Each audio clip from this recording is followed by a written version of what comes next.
Assalamualaikum warahmatullahi wabarakatuh. Selamat malam dan salam sejahtera buat kita semua. Mudah-mudahan teman-teman selalu sehat dimanapun teman-teman berada.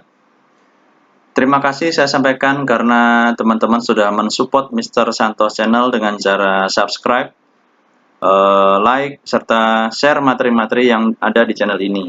Mudah-mudahan itu semua menjadi ladang amal pahala buat kita semua. Teman-teman, sesi ini kita akan melanjutkan materi kita yang kemarin mengenai manajemen kompensasi, di mana kemarin kita sudah membahas pengertian kompensasi, manajemen kompensasi, serta analisis pekerjaan. Pada sesi ini, kita akan coba membahas mengenai pengelompokan kompensasi. Kompensasi secara umum bisa dikelompokkan menjadi 3, yaitu kompensasi finansial langsung, kompensasi finansial tidak langsung atau tunjangan, dan kompensasi non-finansial. Apa sih atau apa aja yang masuk dalam kompensasi finansial langsung? Kompensasi finansial langsung itu meliputi bayaran yang diterima seseorang dalam bentuk upah, gaji, komisi, serta bonus. Nah, sedangkan untuk kompensasi finansial tidak langsung atau tunjangan, itu meliputi seluruh imbalan finansial yang tidak termasuk dalam kompensasi finansial langsung. Kompensasi jenis ini meliputi sekumpulan besar imbalan yang biasanya diterima secara tidak langsung oleh karyawan. Yang ketiga, kompensasi non-finansial meliputi kepuasan yang diterima seseorang dari pekerjaan itu sendiri atau dari lingkungan psikologis dan fisik di mana orang tersebut bekerja. Itulah pengelompokan kompensasi secara umum. Ada 3, kompensasi finansial langsung, kompensasi finansial tidak langsung, dan kompensasi non-finansial. Komponen program kompensasi total itu meliputi lingkungan eksternal dan lingkungan internal, di mana kompensasi itu bisa berupa finansial dan non-finansial. Nah, finansial bisa berupa finansial langsung dan finansial tidak langsung. Nah, teman-teman bisa melihat dari bagian ini. Yang termasuk finansial langsung itu baik berupa upah, gaji, komisi, serta bonus. Sedangkan yang termasuk finansial tidak langsung atau tunjangan itu bisa berupa tunjangan wajib, tunjangan tidak wajib. Nah, tunjangan wajibnya itu bisa berupa jaminan sosial, tunjangan pengangguran, ganti rugi karyawan, cuti keluarga, dan pengobatan. Sedangkan untuk tunjangan tidak wajib, itu bisa berupa bayaran untuk waktu tidak bekerja, perawatan kesehatan, asuransi jiwa, rancangan pensiun, rancangan opsi saham karyawan, tunjangan pengangguran tambahan, layanan karyawan, bayaran premium. Sedangkan untuk kompensasi non-finansial itu bisa berupa jabatan, lingkungan kerja, ataupun fleksibilitas tempat kerja. Yang termasuk jabatan itu ada variasi, keterampilan, identitas tugas, signifikansi tugas, otonomi, serta umpan balik. Yang termasuk golongan lingkungan kerja itu ada kebijakan yang baik, manajer yang berkemampuan, karyawan yang kompeten, rekan kerja yang bersahabat, simbol status yang pantas, serta kondisi kerja. Untuk fleksibilitas tempat kerja, itu meliputi flex time, minggu kerja dipadatkan, pembagian jabatan, telecommuting, kerja paruh waktu, lebih banyak kerja, lebih sedikit jam. Nah, itulah komponen program kompensasi total. Kita lanjutkan, teman-teman. Keadilan dalam kompensasi finansial itu ada beberapa bagian. Yang pertama adalah teori keadilan atau equity theory. Teori motivasi di mana orang menilai kinerja dan sikap mereka dengan membandingkan kontribusi mereka pada pekerjaan dan keuntungan yang mereka peroleh dari situ dengan kontribusi dan keuntungan dari orang lain yang sebanding. Comparison. Yang kedua, keadilan finansial atau financial equity. Persepsi para karyawan mengenai adil tidaknya pembayaran yang mereka terima. Yang ketiga, ada keadilan eksternal, external equity. terwujud ketika para karyawan sebuah perusahaan menerima bayaran yang sebanding dengan para karyawan yang menjalankan jabatan yang serupa di perusahaan-perusahaan lainnya. Survei kompensasi membantu organisasi-organisasi menentukan sampai sejauh mana terwujud keadilan eksternal. Kemudian ada keadilan internal atau internal equity, terwujud ketika para karyawan menerima bayaran menurut nilai relatif dari jabatan mereka dalam organisasi yang sama. Evaluasi jabatan adalah alat utama untuk menentukan keadilan internal.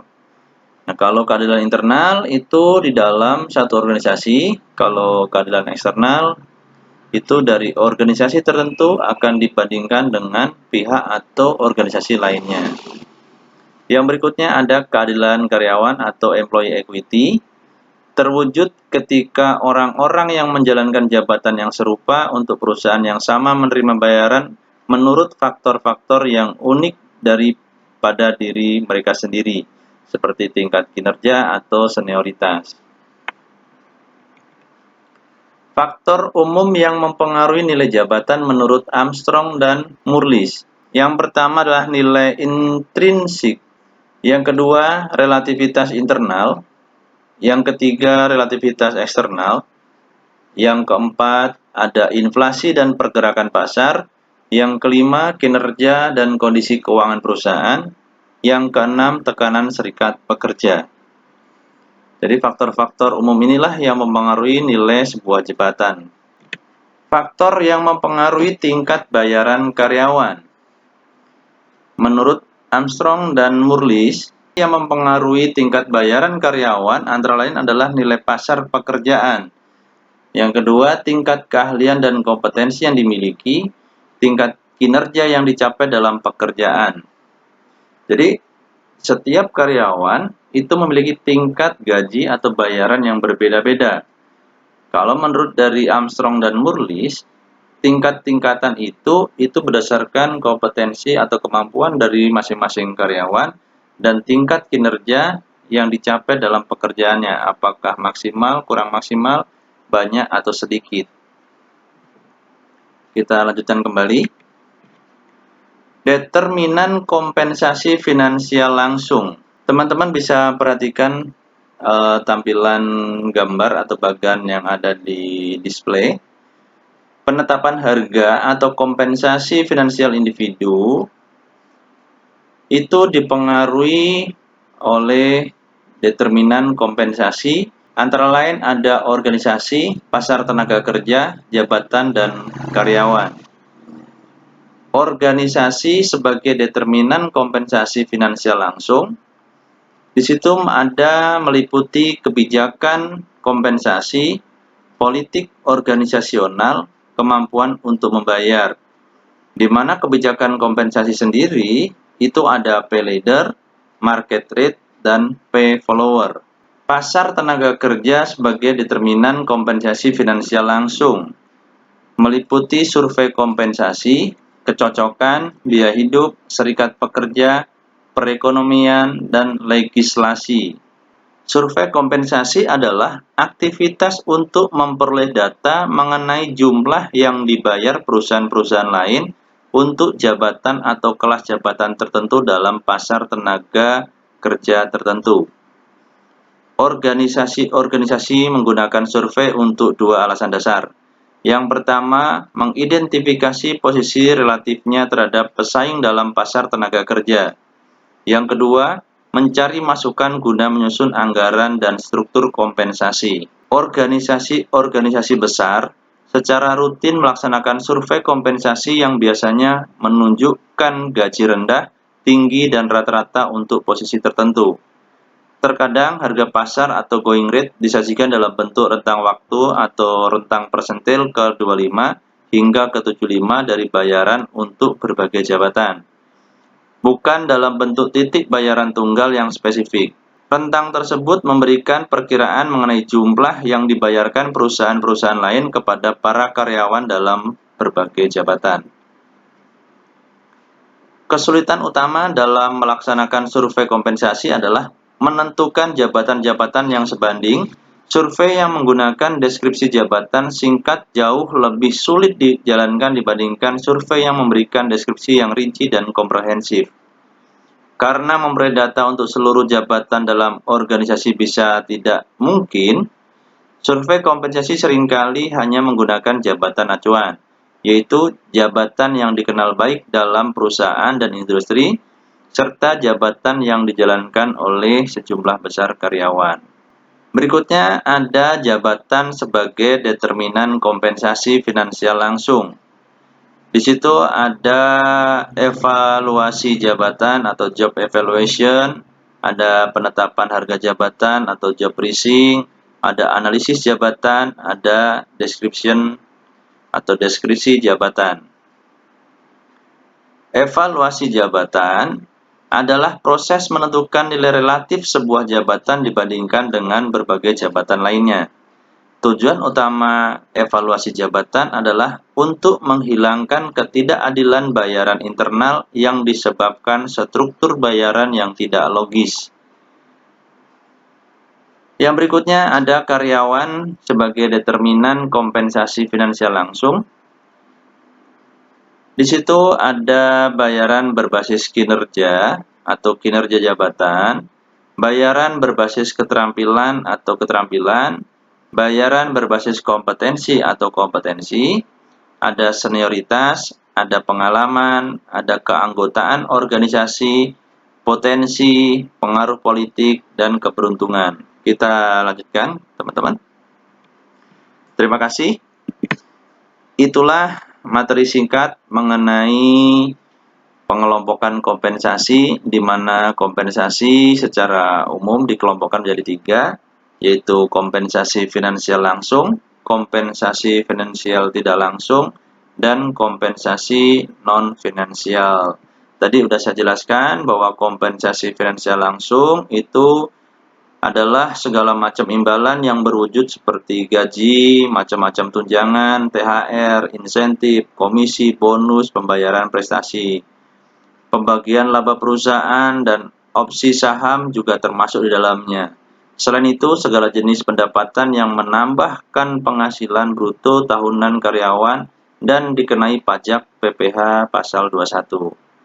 Kalau kompensasi tidak langsung, itu juga berwujud uang yang diberikan perusahaan namun tidak secara langsung diberikan kepada karyawan, melainkan melalui pihak ketiga. Misalnya ada perusahaan mengikut sertakan karyawannya dalam program perlindungan sosial dan kesehatan. Jadi perusahaanlah yang membayarkan premi atas asuransi yang disediakan perusahaan untuk para karyawannya seperti asuransi jiwa, asuransi kesehatan, asuransi ketenagakerjaan, sehingga karyawan dapat menikmati manfaat dari program-program tersebut. Selain itu, fasilitas seperti mobil dinas, akses internet, voucher, keanggotaan klub, dan lain-lain itu juga termasuk dalam kompensasi tidak langsung. Kalau kompensasi non-finansial itu adalah segala bentuk kompensasi yang tidak ada kaitannya dengan uang, melainkan kompensasi yang dapat bernilai positif dan berharga untuk karyawan. Misalnya, perusahaan menyediakan pelatihan kecakapan karyawan, lingkungan kerja yang nyaman, memiliki supervisi yang profesional dan kompeten, tim kerja yang solid dan sportif, jenjang karir yang pasti, cuti lebih banyak, jam kerja yang fleksibel, dan penghargaan terhadap prestasi karyawan. Itulah materi kita pada sesi ini, mudah-mudahan bisa bermanfaat. Terima kasih, mohon maklum kalau ada beberapa bagian yang kurang jelas. Semoga bermanfaat. Wassalamualaikum warahmatullahi wabarakatuh. Selamat malam, salam sejahtera, dan salam sehat.